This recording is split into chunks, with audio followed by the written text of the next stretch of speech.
Hello everyone and welcome to ET Studios, and today we're having a look at the Rick Sternbach concept of the USS Voyager from the TV show Star Trek Voyager, made by Endar in Space Engineers, and we're going to have a look and see what it looks like.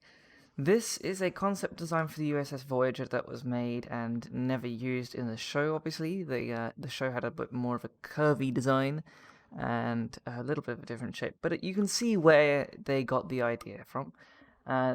They actually made this into an Eagle Moss model, and there's a couple concept drawings as well that I'll show on the screen, because they were just the designs that they were using to see what they were going to do for the show, and this is one of them, and I think this is quite cool. So Endar made this, and he's in my Discord server, so if you'd like to hop into the Discord server below, there's a link, and you can have a chat to him, or anyone else who can join us on community events and things like that.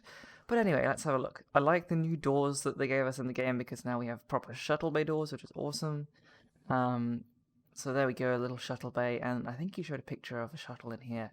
I don't know if you made that one as well, but it fits, so that's cool. Let's have a look.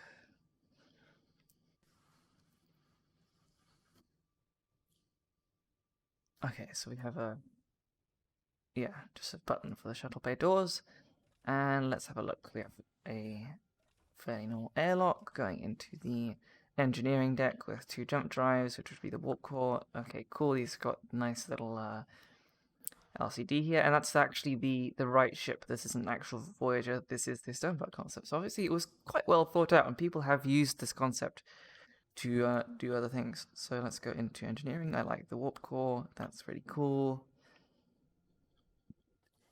Always joyful to see small ship blocks that are most likely attached using a rotor, which could cause death, but that's okay. Cool, so we've got two LCDs on here with the same thing, and then a little button, control panel, and then we have some engineering stations, and what would be a little lift. Oh, this is an actual turbo lift thing to the next deck, so let's go up there. Oh, got myself stuck on there. Alright, let's have a look. Next deck. And this just is a staircase down to an airlock which leads outside the ship at the top. That's quite cool.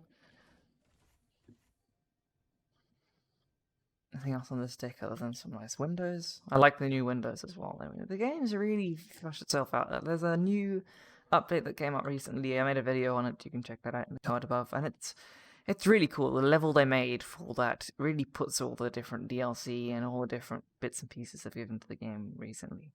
Oh, that's quite cool. I like the fact that he's put the LCD panels on the actual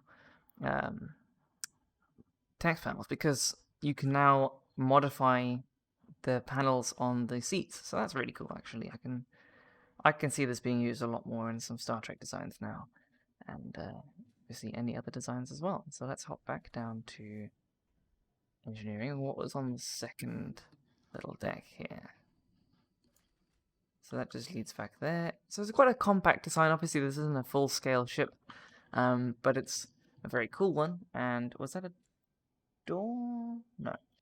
I appear to have missed a section as well. So if we come down here, we have this airlock, right? But if you come up and then down one, instead of going all the way down to the bottom, that was very loud. You come in here, and there's a whole new section of the ship. So you have the brig, or at least what I assume is the brig, unless there's like a toilet with a watcher. Access to the reactors, which is an interesting place to put them next to the brig, but that's okay. Then we have this, which is med bay, which is quite cool. The EMH would be in here. And we'll head down. We have a little conference room. Oh, actually, this looks more like the mess hall. You've got a kitchen and things like that. That's quite cool. And then here we have more kitchen stuff. So maybe maybe it's more like a science lab / arboretum, but we'll see. The airponics bay, I guess. Alright, we've already been here. Never mind. Let's go this way. And now we have what looks like the captain's quarters, maybe, except, oh yeah, there is a bed, okay. So maybe the captain's quarters, because it's nice and roomy, you got some windows and your ensuite bathroom and stuff. And here we have the same setup, it looks like. So maybe captain and first officer. And that's it. So yeah, probably a 2-person crew you want in here, maybe a 3-person crew. And yeah, so I missed that entire section of the ship, which I think is quite cool. And obviously it's a bit bigger than I thought it was, so it's probably made for a bit more of a crew, a bit more of a bit better than the starter ship because it's got quite a lot of room, quite a lot of stuff in here. So I'd say if you were doing a survival thing, this might be your first ship you build for like exploration and stuff. Once you've got all the miners, you've got a base, you've got stuff like that. But yeah, we have some weapons, some just interior turrets, and 2 forward-facing rocket launchers, as well as a few more interior turrets. I don't think there are any large ones, just because I think it would mess with the aesthetic. It's quite a small ship, so having a massive turret on it wouldn't look great. But I like the large amount of small turrets. That's quite cool. And then we have the windows facing into the rooms we saw earlier. Yep. Alright, we're going to take this for a test fly and crash into the moon and stuff, I guess. We can maybe spawn an enemy thing quick. There we go. I've activated the Borg cube here. Just a little one. Kind of what I imagine a scout cube to look like. But that's firing at the bridge, that's fine. But we have lots of things firing at it as well. Let's run up to the bridge. Start actually flying a little bit.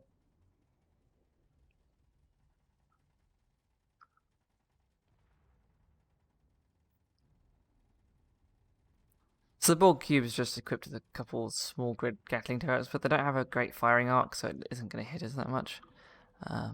I was just sitting still for a bit, and we got a fair amount of damage, but that's repairable for sure. And there we go. Now it's firing at us again. Let's spin around. And let's get the torpedoes on. And let's go with the camera. Cool, so there's a camera just between... Where is this thing?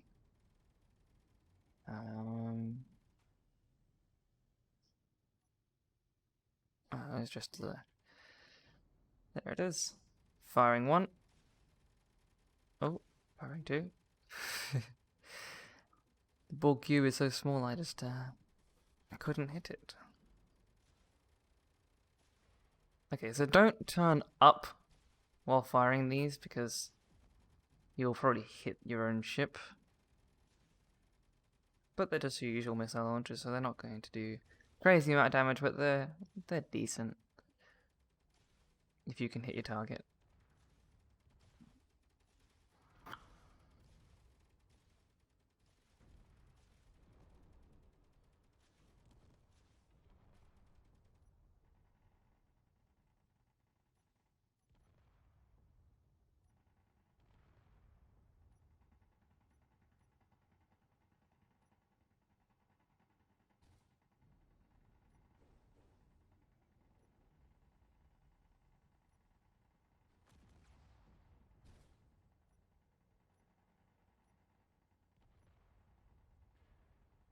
Very small ship. Anyway, let's get away from the Borg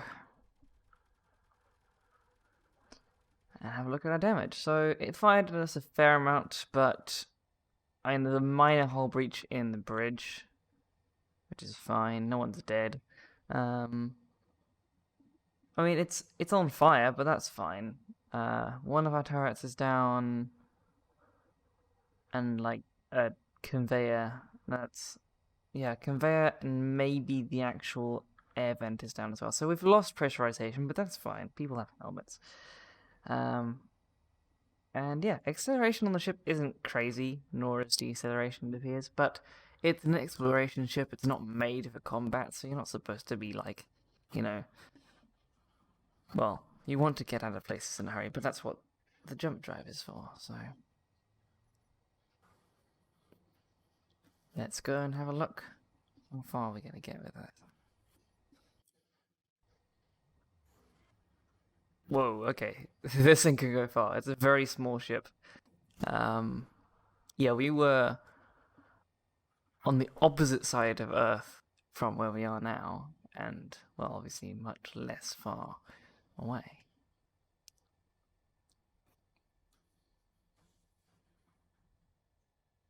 But yeah, here we are, and it's a very cool ship. I like it a lot. It does have a striking resemblance to the actual concept that Sternbach came up with, and it's a very cool ship, probably a decent one for exploring the galaxy in survival mode. So I will have a link to it in the description, of course. There's a link to my Discord server as well. And if you like the video, please like and subscribe. And I'll see you in the next one. Thank you for watching, and goodbye.